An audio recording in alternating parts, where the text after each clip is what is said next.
வணக்கம், நான் Kavitha, fashion designer, Reshika woman world. இப்போ பார்த்தீங்கன்னா நான் வீட்டில் தான் ஃபஸ்ட்டு ஆரம்பித்தோம், நார்மலாக தான் ஆரம்பித்தோம். என்னோடய ஃப்ரெண்ட்ஸ் எல்லாருமே தைக்க வருவாங்க, நல்லபடியாக போயிட்டு இருந்தது. இப்போ இவ்வளோ நல்லா பண்ணும்போது இதுக்கு நம்ம கடையை கொஞ்சம் என்லார்ஜ் பண்ணக்கூடாது அப்படின்னு சொல்லி ஒரு தாட் வந்தது. பட் நம்ம நினச்ச மாதிரி ஹெல்ப் பண்ணவும் ஆள் வேணும்ல. ஸோ நான் ஐஓபி லாஸ்பேட்டில் அப்ரோச் பண்ணேன்.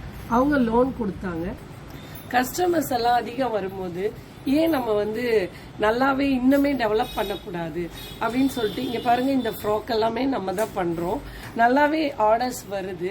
ஸோ இதை நம்ம ஏன் இன்னும் என்லார்ஜ் பண்ணக்கூடாது அப்படின்னு நினச்சிட்டு நம்ம என்ன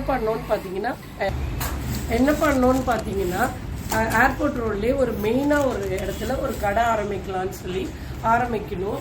அப்போ என்ன பண்ணலான்னு திருப்பி ஐஓபியில் போய் அப்ரோச் பண்ணும்போது திரும்பவும் 5 lakhs லோன் கொடுத்தாங்க. ஸோ என்னோட யூனிட்டு இப்போ நல்லபடியாக போயிட்டுருக்கு. நிறைய பேருக்கு என்னால் வேலை கொடுக்கறது மட்டும் இல்லாமல் என்னால் என்னோட ஃபைனான்சியல் ஸ்டேட்டஸையும் உயர்த்திக்க முடியுது. இதில் என்ன ஒரு குட் நியூஸ்ன்னு பார்த்தீங்கன்னா, நெக்ஸ்ட்டு 2 weeksல இந்த மந்த் எண்ட்லேயே நம்ம இன்னொரு யூனிட் தொடங்க போகிறோம். என்னோட வாழ்க்கையில் என்னோட பிஸ்னஸ்க்கு துணையாக இருந்த ஐஓபிக்கு நன்றி.